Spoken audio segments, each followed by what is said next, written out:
And welcome everybody to again, have no idea whatsoever what day it is, what month it is, what week it is. Hold on a second, let me check my computer. It is apparently Friday, April 3rd, 2021. We've been here now for over a year. Oh, wait a second. April Fool's Day. I get it. It's Friday. It's another Friday. I spoke to my mom this morning. We do our daily call, and the one thing I say to her is, she asked how was my week, and I said it was an incredibly long week and an incredibly short week, because it seems like Friday was yesterday, and it seems like Friday was a lifetime ago. Long week, just in terms of taxing, in terms of thinking about pretty much what's been happening in the world and trying to digest and going through the highs and going through the lows and just dealing with all this stuff because it's tough, but what makes it a little bit easier is you guys. Hello, Joey. Welcome, my brother. It's Friday, and I think Joey and I have been together now for weeks on end, which started off of course, in New Orleans for an iMedia reunion. We were there several weeks before everything hit. We were blissfully unaware as we strolled down Bourbon Street, and we've been together. We've been a bit of a support structure for each other. So it's been quite awesome to have a bunch of people around. Like one of them is Bob. Time flies when you're having fun, I guess, and it also goes very slowly when you're not. But yeah, so we've enjoyed this, and we've enjoyed the little after party that we have seemingly, every day on Zoom. Sometimes it gets quite emotional. Again, the highs are super high and the lows are super low. But you guys are all invited to it. And as always, we discuss the numbers, and the numbers are important because yet another milestone was hit. Right, we're now looking at over 1 million cases globally. We are at 56,000 deaths globally, and just under 250,000 recovered globally. But what about the US? Well, the US sitting now on 258,000 cases within the US and 6,600 deaths. Look, I've put in a new piece of data now, which is how many deaths per day, because I've been looking at that number, and it's over 1,000, and it's creeping up. Thankfully, not doubling, but still very, very concerning and very, very alarming. And of course, just under 10,000 recovered. So that's kind of what the situation looks like right now. And I think it's always important for us to be honest about it, and talk about it, and recognize that it's happening. There's something that's been gnawing away at me, and it's certainly something that I will address either on the show or in a newsletter article. And that's specifically, I saw someone who posted a very, very simple piece of text, and they said, will this prove to be the greatest overreaction of our time, or did we act properly and adequately and appropriately in terms of the caution and in terms of the steps we took? And it plays tricks with your mind when you suddenly, look at deaths, right? And you look at 56,000 deaths, and you realize how much death in fact happens, which is part of life, whether it's natural, whether it's sickness like cancer, whether it is due to genocide or poverty or car accidents, so many things. And I think, I will address this, but I think one of the things that kind of becomes that common thread is the uncertainty. Because, like if you use a football analogy, right? When a soccer team plays another team that's much better than them, you'll hear the commentators say maybe after 55 or 60 minutes or 65 minutes, I think the manager would have taken this result at the beginning if you'd offered it to them. And so something to think about as well, which is if we could look into a crystal ball, if we could actually determine what the total number of sick or deaths would be, would we take that now if we could cap it? Would we be able to adjust for it? These are some pretty difficult questions to ask. But it's something that I've been thinking about. And, I know Jan over there says overreacting is appropriate per Fauci. I think certainly when, as I said the other day, one death, one unnecessary death is certainly too many. So it's definitely something maybe we can think about. You can think about something. I guess that I'll address at some point in time. So let's get into the news, and I'll try and get through it as quickly as possible, because I have a very, very special guest that I cannot wait to bring on. No, it's not Trevor Noah. Unfortunately, he's gone missing again. Apparently, he was chasing a fly. He got distracted. He missed, the green room appointment time. Hashtag, where is Trevor? If you know where he is, if you can find him, tell him we miss him. Tell him we need him back here as well. But yet another day without Trevor Noah on the show. I'm going to stay patient, but I'm very, very happy that I've got Lars with me. Well, before we get into the happy stuff, and this is kind of sad happy, we just saw today that Bill Withers just passed away at the age of 81. And whoops, I don't know what happened there, but I think I might have just got hacked. So if you saw that, that is kind of interesting, I suppose. I'm just going to go back to that. Well, Bill Withers passed away. And, it's bittersweet, right? It's bittersweet. He gave us so much joy. He gave us so much happiness in the world. His songs live on. But the one thing that I couldn't stop thinking about was, this idea that like, was Corona related? It's funny how when someone dies now, you think to yourself, was it Corona? And if it wasn't, you're almost a bit relieved. Again, how this is playing tricks with our mind, and it shouldn't be at the moment. But, a little tribute to Bill. I figure, I sang yesterday, I'll sing again today. No one's told me to stop, so I'll keep going. Remember the song?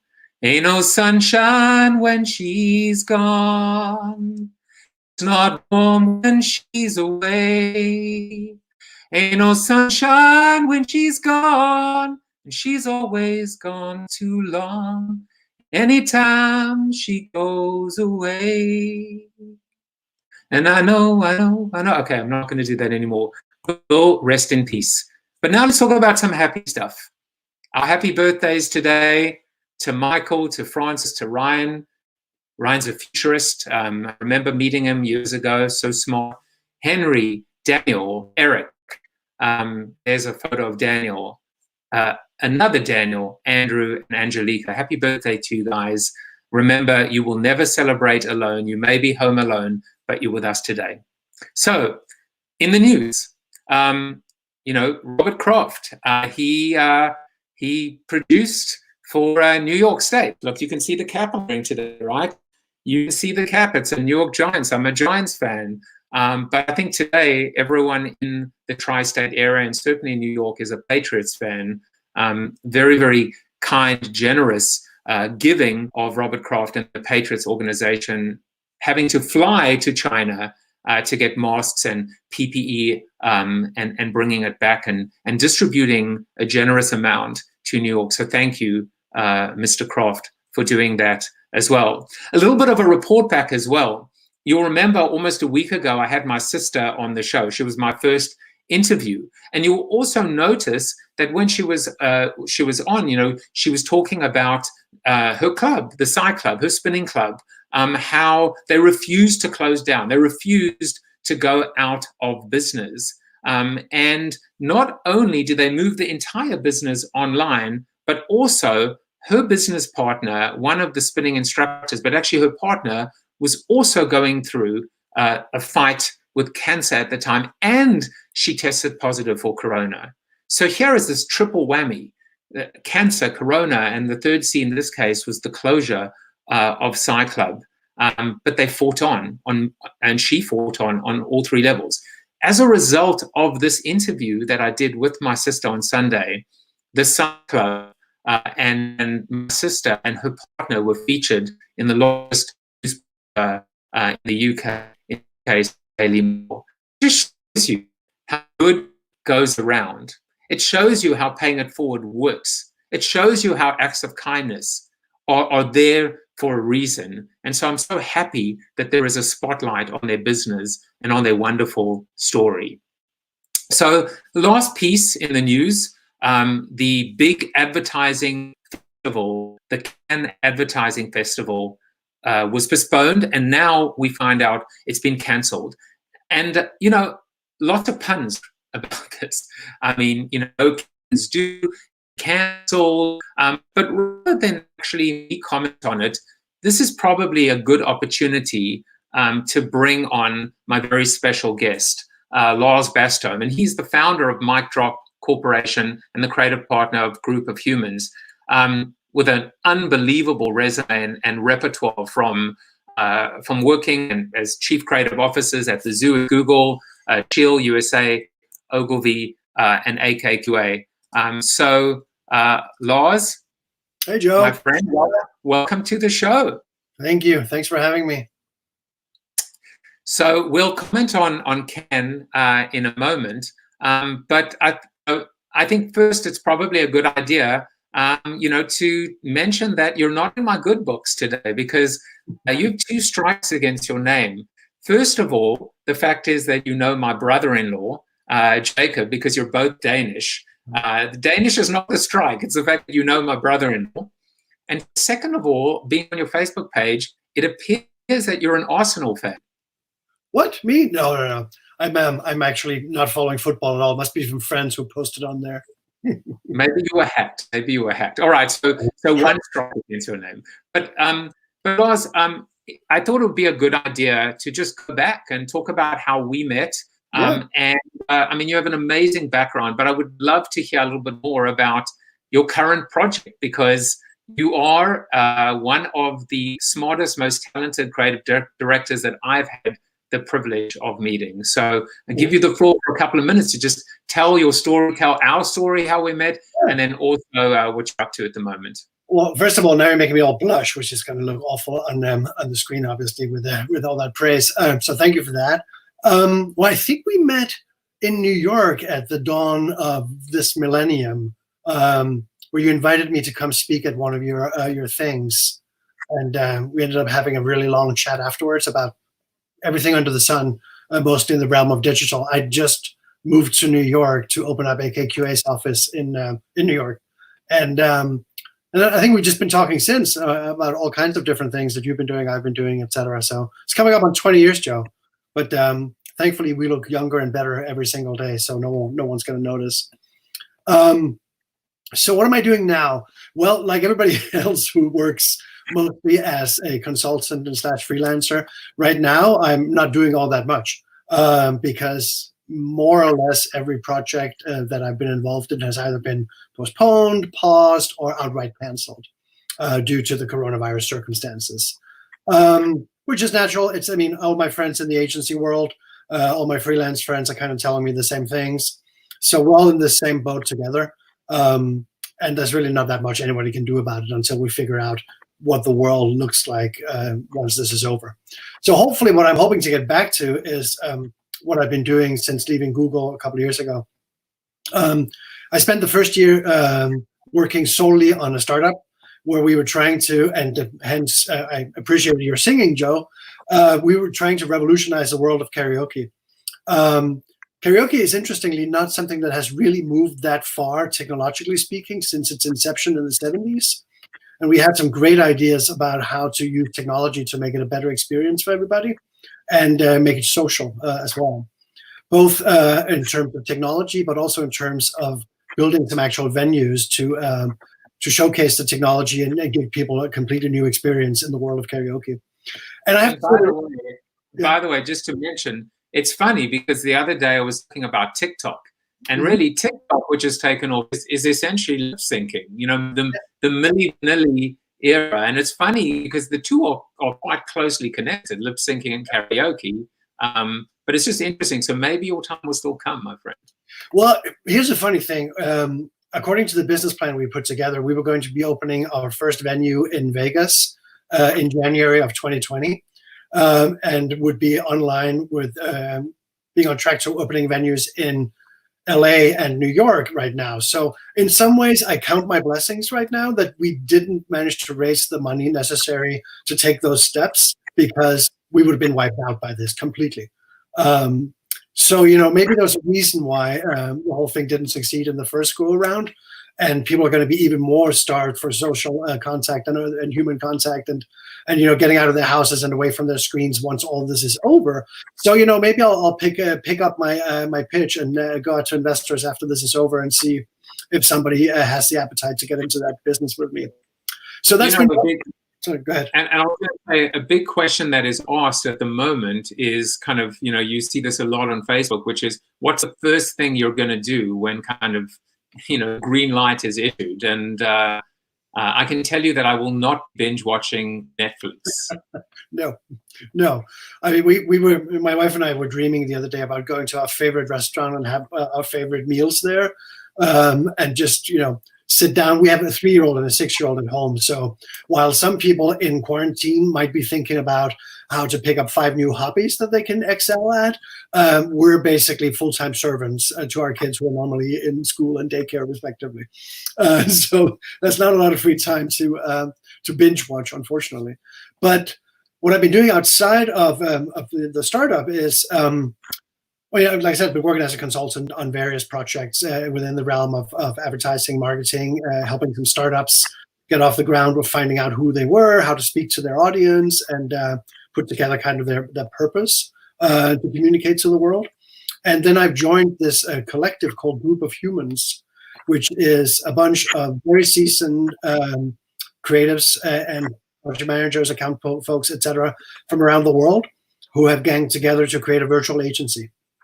So we all work from home, but we have great online tools to help us, do brainstormings and solve briefs together. And I think everybody in the group has spent 20 years or more in the industry. So there's very little, we can actually crack most briefs significantly faster than any agency I've ever worked in. So that's been really good fun as well, and kind of, gets you out of the house. Right now, just the last thing that I'll talk about before passing back over to you, Joe. Right now, I'm writing my second children's book. I've found that hanging out with kids has actually given me an appetite for telling stories to kids, and it's a really fun thing to do. And we'll see how that goes. Whether that's going to be my career after the coronavirus is over. Well, you can come on any day to promote that first or that second children's book. Can't wait to read it. So a couple of comments came in. Jan said, Trevor is actually at Bob's, isn't he, Bob? Give him up. So I guess what you're trying to say is you're holding him hostage. That sounds quite mean. And my buddy Martin Albarda is very international, right? We've got Dutch, we've got Danish, we've got South African. He said, don't give up your day job. Clearly, listen. Clearly, he's just jealous as well. So you know what? Let's do that. Let's get into that Cannes story, and let's talk about you're here. Just because I think we were venting, or you said I need to vent on advertising during a crisis, and I said come onto the show, and let's just talk about it. So let's begin with Cannes now. Yeah. I don't want to put words in your mouth, but I think you'd probably agree that this was the only decision that they could make, right? Which is to that was Freudian, to cancel or can this festival that was let's be honest, often associated with a degree of celebration and debauchery and whatever the case may be. Yeah, I mean, far be it for me to speak ill of Cannes. I've enjoyed many a time there myself. But this particular year, first of all, the holding companies apparently started dropping out one by one, letting the festival know that they were not going to be sending their people there, mostly as a cost savings measure. I mean, it is extremely expensive to send people to the festival, both in terms of flights, hotels, consumption. If you are one of the unlucky ones who end up getting stuck with the tab on the terrace at the Carlton, it can run into multiple thousands of euros just for holding court there an afternoon into the evening. So it makes sense from a financial perspective for all the agencies to not go this year. But I think there's also another aspect to it, which is it may help curb the unhealthy impulse that I'm sure a lot of creatives have to lean too far into making clever work that addresses our current situation, which is, that's what made me rant in the first place. And you caught my rant on Facebook the other day when I was basically watching the news. And I mean, we can have a long conversation about whether there should be ads breaking up the news. That's a whole nother conversation that we can have some other time. But the ads were so tone deaf because running stuff that has potentially been even a little bit relevant a month ago certainly isn't today. And when you run those ads during a news break where the focus is obviously on the current health crisis around the world, it made me cringe and kind of made me go, it would be much better to literally just run 30 seconds of your logo on screen if you want to be part of this than to talk about what the world looked like before. Yeah, and it's funny because I think at the start of this, what we were witnessing was, an advertiser might have a piece of creative with people hugging or touching, and so they pulled that because at the time it was, we don't want to. It was a different kind of sensitivity. Now it's so much more profound and important than that. That's almost a throwaway, almost incidental, whether it's an old piece of creative with people touching. It now comes down to this idea of whether it's commentary per se, or whether it's ultimately the ability or the inability to connect with that advertiser. And in some cases, I'll give you an example.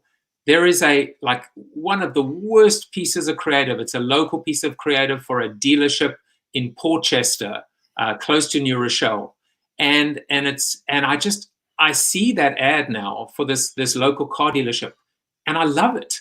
I love the fact that it's the same piece of creative because it actually makes me feel normal. It makes me feel like the world is normal.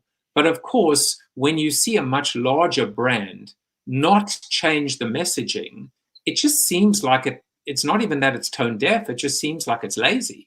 Yeah, I mean, there was a really interesting comment made by Anselmo Ramos, who just founded Gut Agency a couple of years ago, where he posted on LinkedIn that, listen, advertising people, this is not a brief. This is a pandemic. And I think there's a tendency to misunderstand the situation a little bit and kind of go, oh, we need to lean into a quote unquote culture. So every brand needs to have an opinion and a point of view about what's going on in the world right now. I think there are some brands who could genuinely benefit from just stepping back. But on the other hand, I think there's also brands who might be missing an opportunity. I had the conversation the other day from a safe distance with a friend of mine who also works in the industry.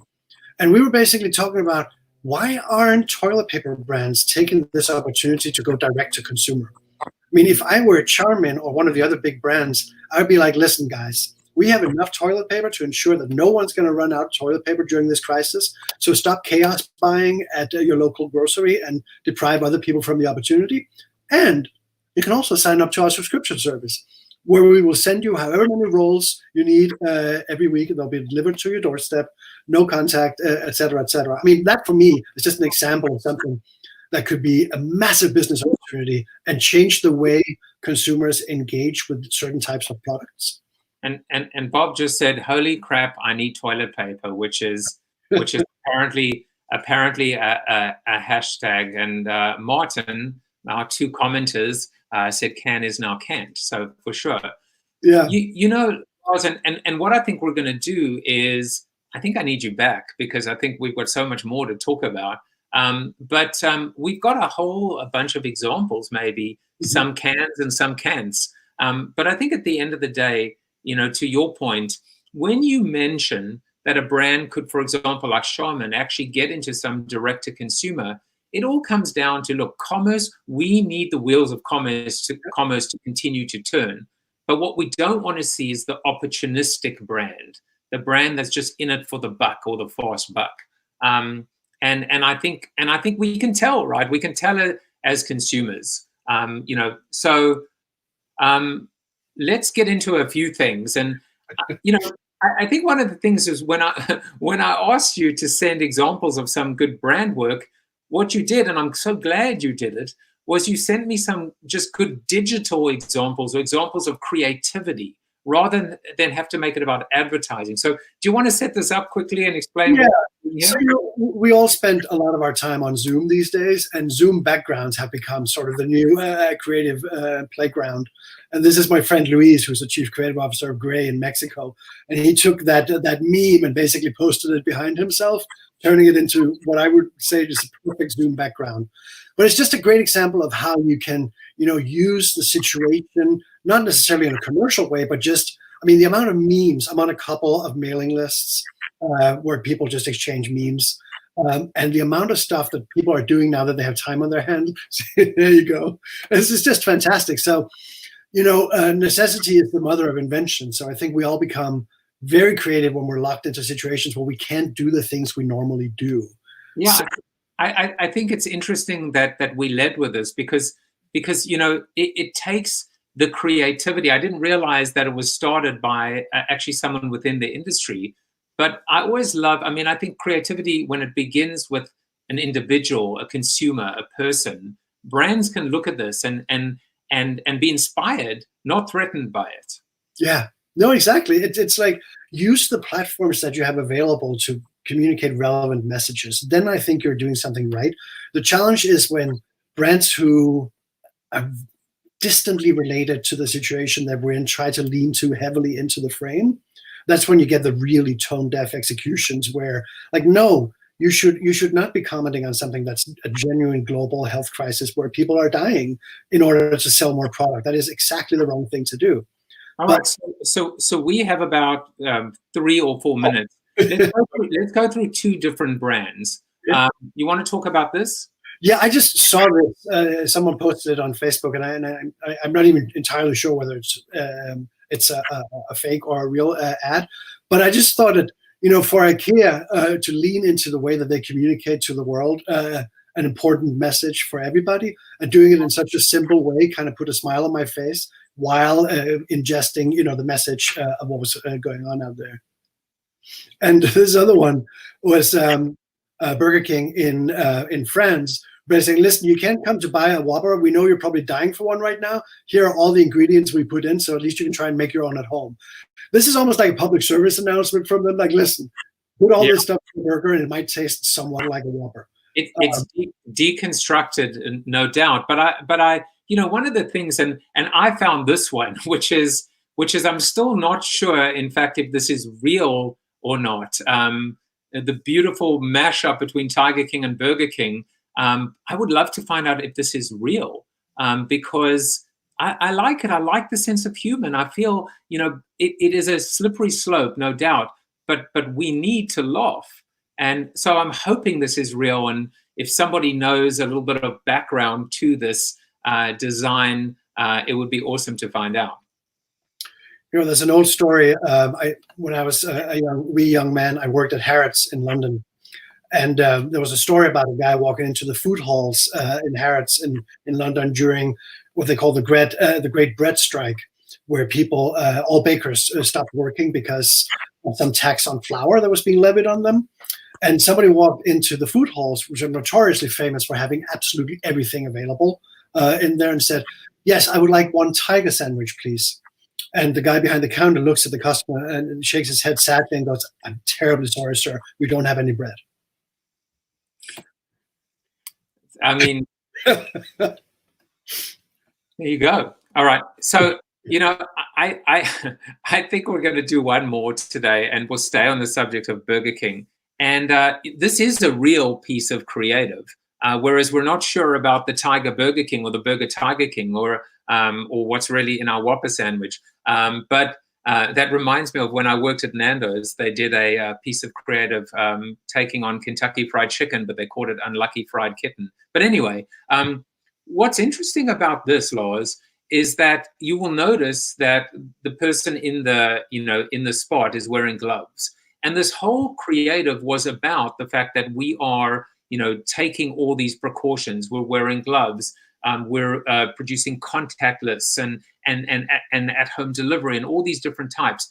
Burger King was still criticized because not every Burger King, in fact, had people wearing gloves. And so I think that, in some cases, it's tough to be a brand today in this age of social media. You're damned if you do, you're damned if you don't, right? You don't change your creative, you get pasted. You do change your creative, you get pasted. But I think for me, the takeaway here is that at the end of the day, what we want to see is we want to see that the promises made in creative are the promises kept. And if you say that you're going to do something, you need to do it. Yeah. Interestingly, I drove past one of my local fast food stores the other day thinking I was going to pick up something for the family. And there was a woman standing outside by the drive-through line, taking everybody's credit cards and running them through the machine. And yes, she was wearing gloves, but she was touching everybody's credit card, passing it back, then the next person's credit card, passing it back, which sort of defeats the entire purpose. So, So Lars, I think we're out of time, but if you'll come back, and if this for me has been special because it's been like two friends catching up, just in a very, in a different manner. But we're a little over, but it's okay because, at the end of the day, this is my show, and it's not on CBS, so, stick it to CBS. I'm here all day, every day. So. Yeah, exactly. It's not like we got anywhere better to go. But if you want to actually find out more about Lars, you can visit groupofhumans.com. I love it. I love the fact that you pushed up the humanity, and you can follow him on Twitter, and you can find out more about him. He's a very talented guy, Bastholm on Twitter. I want to give you the final word, and I always end every interview by saying, what advice would you give people out there, freelancers, people out there that have lost their job, whose projects have dried up? What advice would you give them to kind of make it through and keep their spirits up during this tough time? I mean, I think you said it right. Just try to keep your spirits up. It's just such an unprecedented situation. One of the things that we've been trying to do is limit, the day drinking, because it's very easy to just have it be, Saturday afternoon at 4 o'clock, pretty much whenever, and sit down and have a beer or a glass of wine and kind of just try to forget about the situation you're in. I've actually started doing yoga every morning, which is something I haven't normally done, but I needed something to kind of get the day started and focus the day. And it's been quite enjoyable. I mean, I'm not sure I should share my asanas with anybody who has, just eaten, but it's a good way of centering yourself, starting the day off right. And then know that eventually, product need to be sold again, and they need messaging coming from creative thinkers. So it will bounce back. Just try to, not go bankrupt and have to leave your house or anything in the meantime. Exactly. Well, I'm not sure if Christopher was saying yes to day drinking or yes to or yoga, but thank you for that comment. We went a little bit over today, but I think it was well worth it. I could talk to you for hours, that. Now I know that you got nowhere better to be, so you're all mine. Lars is going to jump over to Zoom with me, and we'll be there for the next 25, 30 minutes or so. Lars, thank you so much for coming on to CoronaTV. Be safe, be healthy. Can't wait to read the new children's book, and hopefully you'll be back.